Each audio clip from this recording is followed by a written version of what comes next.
exactly, what was exactly these two things, Muhammad and Islam? Free information on Islam. Discover the truth about Islam and all the prophets. Moses, Muhammad, Jesus, Noah. Hussein was raised as a Roman Catholic and turned to Islam when his cousin converted. When I read the Bible, I found that actually there was a lot of similarities between Islam and Christianity. And when I actually started analysing the way of life of my cousin and the Bible, I realised that my cousin was practising a lot of the stuff that's in the Bible, and my mum, who was a Christian, had left a lot of stuff. So basically, I used to look at my cousin and I used to see that he used to fall down in his face and pray, and in the prophets, all of the prophets, they used to fall down on their face and pray. Also, he used to grow his beard, he dressed like the prophets.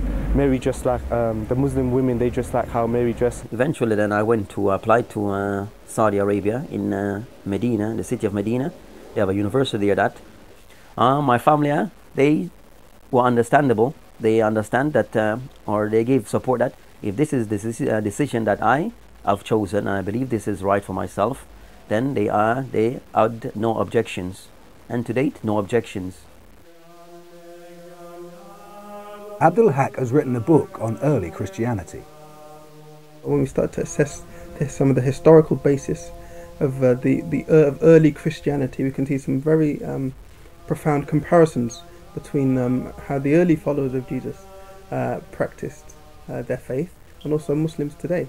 There are obviously some concepts in contemporary Christianity and the established sort of doctrines now, which you could say do owe more to Roman mythology and paganism, as opposed to were these really the actual teachings of the prophets, the prophets from the children of Israel, for example. Were these their teachings? We find that that when we actually look into it deeper, they were not actually the teachings of the prophets. Obviously, we believe in Jesus. We Muslims, we love Jesus and we respect Jesus, and he's one of the mighty messengers and prophets of God. Jesus says, allegedly, I was only sent for the lost sheep of the tribe of Israel. Now, for Muslims, that would be something which we would hold to be one of the authentic actual statements of Jesus. I didn't actually know as a Christian what I was basically supposed to believe, that Jesus was God. Because if I was supposed to believe that Jesus was God, it wouldn't have made sense to me, because who was he praying to? And how come he didn't know the day of judgment? And he ate and he slept and he prayed for help. How can God, pray to someone for help? The Quran teaches tolerance with regards to the people of the book, the Jews and the Christians. And the Quran mentions that if God did not use one set of people to check another set of people, we would find that the monasteries would be destroyed, and the churches and the synagogues and the mosques. Some of the oldest churches, Christian churches, actually in currently Muslim countries today. So I think the Muslims have always had a degree of tolerance, especially when they're entering in non-Muslim countries, and that's due to the basis from the Quran. There's no God worthy in worship by right except the creator of the sun, the moon, the stars, the skies and everything else. So there's many so-called gods that exist in the world, but the only thing that's worthy of worship is not Jesus, peace be upon him, is not Buddha, is not a stone, is not an idol. Why? Because all these things are dependent on the creator.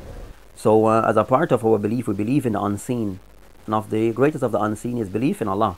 We do believe in Allah in the names that he has given to himself, which is laid down in the Quran or in the teaching of the Prophet. So we accept these names, and also certain description that Allah in these texts might outline certain description that he might possess.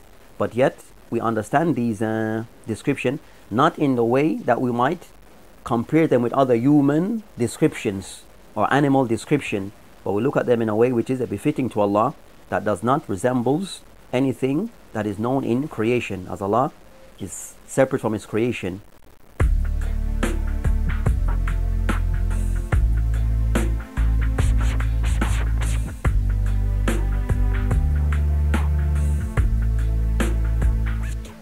Muslims believe that when God created humans to worship him, he also created the jinn.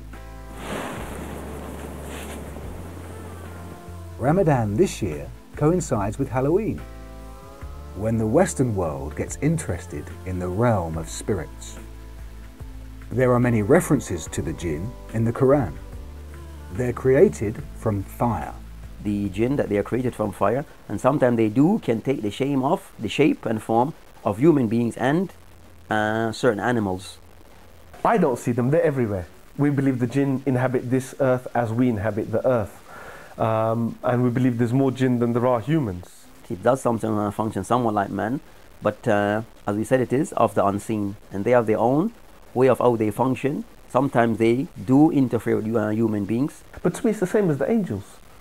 We don't see the angels, yet we'll believe in the angels. And even Christians will believe in the angels. So how hard is it to believe that there's another being that exists?